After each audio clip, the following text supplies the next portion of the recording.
Assalamualaikum warahmatullahi wabarakatuh. Kami, calon guru penggerak Angkatan 10 Kabupaten Aceh Barat. Saya Rusmayanti SPD, Guru SMK Negeri 3 Melabu. Saya Wahidun Kana, SPDI dari SD Negeri Semantuk. Saya Surya Hafida dari SMPIT Darul Muta'alimin. Selamat menyaksikan. Assalamualaikum warahmatullahi wabarakatuh. Waalaikumsalam. Bersedia. Gimana kabarnya Ibu? Alhamdulillah baik Bu. Oke, alhamdulillah. Jadi kan Ibu rencananya mau melakukan coaching ya, Benar. pada hari ini rekan-rekannya ya. Berarti harus kita buka dulu ya, bagaimana kita diskusi dulu mengenai asesmen penilaian yang akan saya lakukan sebagai observer ya. Jadi terhadap proses itu saya nanti akan memperhatikan ya proses Ibu bersama rekan Ibu. Kemudian saya akan mengamati prosesnya itu sesuai dengan ambil ya, sudah terpenuhi atau belum. Oke Bu? Ya. Kemudian saya juga akan mengamati kecakapan Ibu ya, kecakapan Ibu, kompetensi Ibu dalam memberikan pertanyaan tersebut, dan juga cara rekan merespon dan juga menanggapi pertanyaan yang juga lainnya. Usahakan ya prosesnya itu harus sesuai dengan basic coaching ya. Basic coaching itu ya kemudian proses kreatif dan juga memaksimalkan potensi coaching itu sendiri. Nah, dengan kelancaran ya kegiatan observasi saya nanti, jadi saya ada hal yang saya ingin tahu dari Bu Yanti sendiri terkait kegiatan coaching itu yang perlu dikembangkan. Kira-kira kompetensi apa yang ingin Bu Yanti kembangkan dalam proses coaching ini? Kompetensi yang ingin saya kembangkan dalam kegiatan coaching itu ada 3. Yang pertama yaitu hadir seutuhnya, terus yang kedua mendengarkan dan memberikan pertanyaan yang berbobot. Oke, berarti kalau secara spesifik kompetensi mana nih di antara ketiganya yang Ibu ingin kembangkan? Nah, kalau berbicara yang spesifik dari yang ketiga sudah saya sebutkan tadi Bu, saya ingin mengembangkan pertanyaan yang berbobot. Oh, berarti ke pertanyaan berbobot selain daripada kita kasih observasi Dan hadir seutuhnya. Oke. Kemudian indikator apa ya Bu kira-kira yang Ibu Yanti ingin kan dalam proses dari coaching tersebut? Saya ingin rekan saya ini bisa menemukan sendiri solusinya Bu, dari permasalahan dan menemukan langkah yang tepat dalam mengatasi permasalahan sesuai dengan kemampuannya. Oh begitu Bu. Jadi Ibu ingin saya fokus terhadap hal itu Bu ya? Benar Bu. Oh berarti sekarang silakan Bu Yanti melakukan coachingnya terhadap rekannya, kemudian bisa langsung melakukan Baik Bu, saya akan menambahkan Bu. Terima kasih Bu atas waktunya. Iya, nanti. Assalamualaikum. Waalaikumsalam. Nanti kita akan jalan ya. Baik.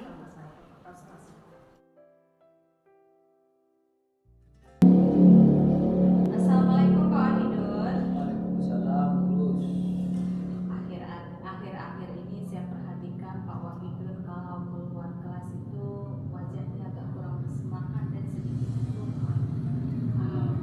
benar Bu. Boleh saya minta waktu itu sebentar? Ya silakan Pak, apa-apa Pak. Sebelumnya Bapak duduk dulu yang nyaman, ambil posisi yang nyaman Pak ya. Terus coba mata dipejamkan, tarik nafas dalam-dalam, hembuskan secara perlahan-lahan. Sambil menghembuskan Bapak bayangkan apa yang kira-kira yang menyenangkan. Bapak keluarkan dalam-dalam, Pak ya, tarik nafas dalam-dalam, keluarkan perlahan-lahan, bayangkan yang menyenangkan. Oke, selesai. Kamu Pak, bagaimana perasaannya Pak? Alhamdulillah Bu, sudah sekarang ya lebih bergerak Ya, baik. Jadi mindfulness-nya tadi sukses lah ya. Iya baik Pak. Nah, jadi apa ya Pak yang bisa saya bantu? Begini Bu, saya ada masalah di kelas. Ketika saya melakukan proses pembelajaran, siswa-siswa saya itu rasanya tidak begitu aktif dalam belajar kelompok, kemudian diskusi dan refleksi kelompok. Apa yang membuat Bapak merasa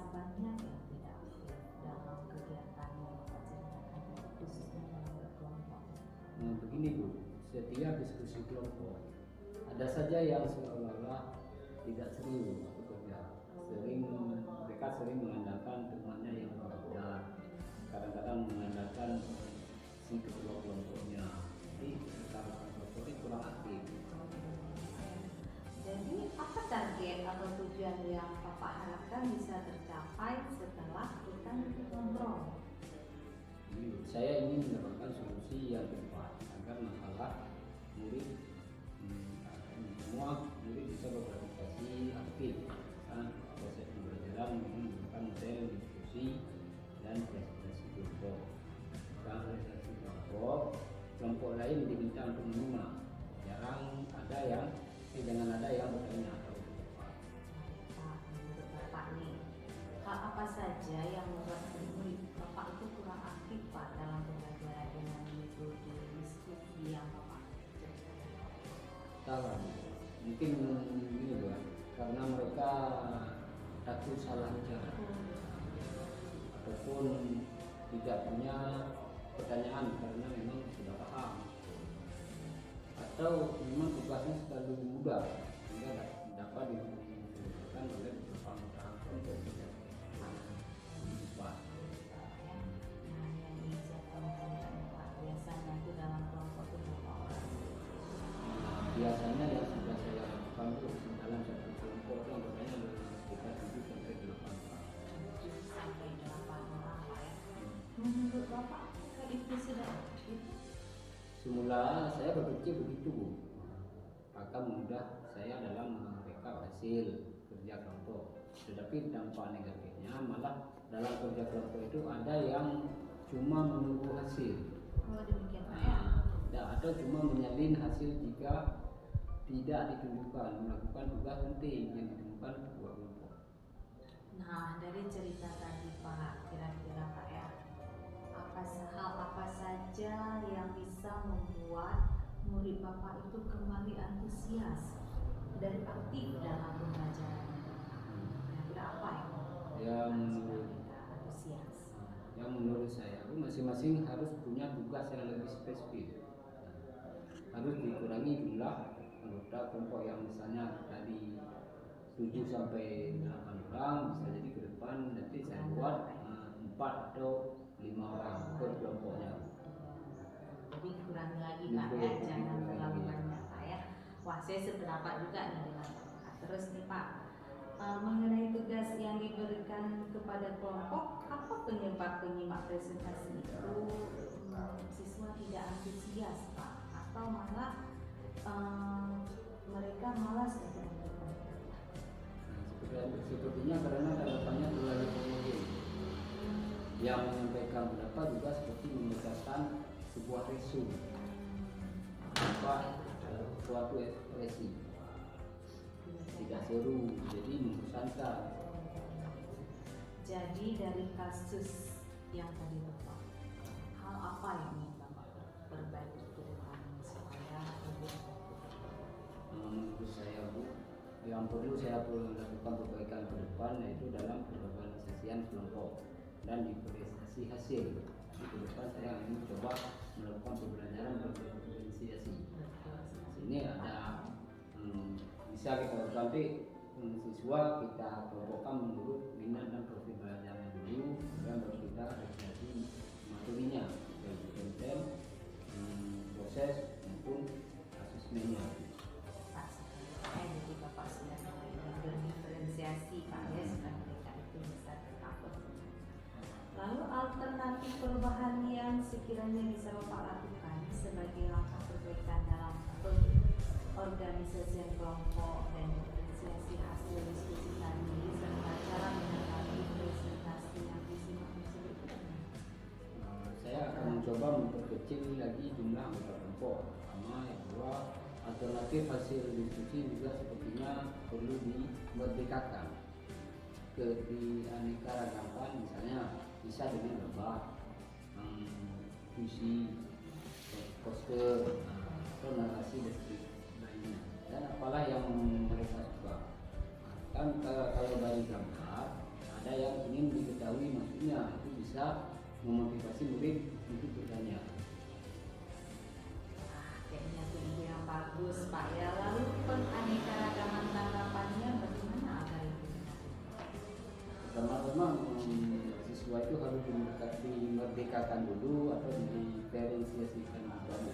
Misalnya selain dengan deskripsi naratif pantun, bisa juga dengan gambar sederhana, misalnya gambar permen, gambar binatang atau bunga atau apalah.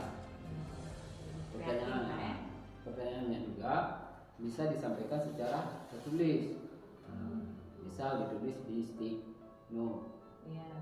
Atau boleh di kertas yang lain, tidak mesti disampaikan secara lisan. Bagus Pak ya, keren Pak. Lalu bagaimana kalau yang ditangkapi dengan gambar itu tak mengerti maksud gambarnya, itu bagaimana tuh Pak? Itu tergantung teknik kita juga Bu. Jadi kita jangan asal pilih gambar. Yang menanggapi dengan gambar harus bisa menjelaskan maksud dari gambar tersebut. Bagus Pak ya. Selanjutnya nih Pak, pertanyaan yang dibilang yang terakhir Pak ya. Bagaimana langkah yang akan Bapak lakukan untuk mewujudkan ide yang keren tadi itu Pak? Begini Bu, saya berkomitmen untuk selalu membuat rencana pelaksanaan pembelajaran dengan menggunakan metode diskusi dan diskusi yang mengajarkan, menggunakan media yang beragam dan memerdekakan murid secara bertanggung jawab dalam memilih media cara mereka memahami menanggapi suatu topik yang didiskusikan dan hal yang akan dipresentasikan. Baik, bagus sekali Pak. Saya sangat dukung Pak. Mudah-mudahan semua berjalan lancar dan sesuai dengan harapan Bapak. Anak-anak bisa antusias lagi dengan metode-metode Bapak yang digunakan. Terima kasih Bu atas waktunya sharing media pada hari ini. Mudah-mudahan kita semua bisa menjadi guru yang lebih baik dan selalu dirindukan oleh murid itu di masa yang akan datang. Sama-sama Pak. Terima kasih Pak Ida. Ya, sama.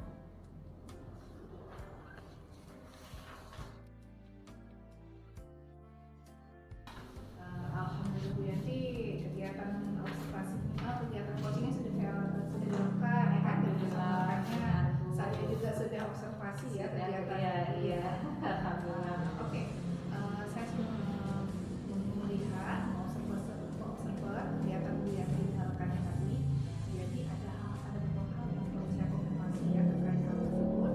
Jadi apa saja yang Ibu lakukan selama proses coaching baik ya terkait ini terkait ini sampai Baik, di kesempatan coaching kali ini saya sudah melakukan coaching dengan menggunakan alur cerita, kan? Dengan menanyakan tujuan, identifikasi dan rencana aksi serta tanggung jawab. Tujuannya apa? Agar saya tadi bisa menggali permasalahan rekan saya itu dengan metode menceritakan.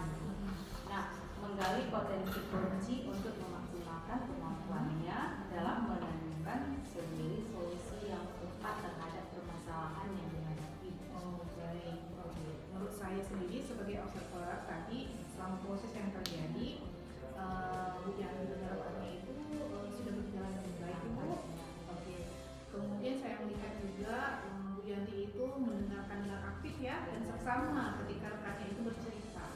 Dan juga proses alurnya itu juga sudah sesuai dengan apa yang tahu ya. Oke, di mana Bu Yanti berupaya untuk mengajukan pertanyaan-pertanyaan yang rumit, kemudian sehingga rekannya mewakili tadi itu sudah menemukan solusinya sendiri. Jadi ketika ibu di sini fungsinya adalah fasilitator gitu, mengarahkan daripada rekannya tadi. Kemudian dari hal tersebut, proses tersebut, potensi apa lagi yang kira-kira ini Bu Yanti mau kembangkan ya? Nah, kompetensi yang ingin saya kembangkan selanjutnya yakni dengan memahami lebih dalam lagi proses alur tirta, sehingga nantinya dapat dilakukan coaching lebih baik lagi terhadap rekan sejauh saya lainnya. Oke, di antara alur tirta yang ada itu menurut Bu Yanti sendiri bagian mana yang perlu Bu Yanti ingin fokuskan untuk Bu Yanti tingkatkan kembali? Sepertinya diidentifikasi masalah. Identifikasi masalah. Dengan memberi pertanyaan yang berbobot itu yang perlu saya tingkatkan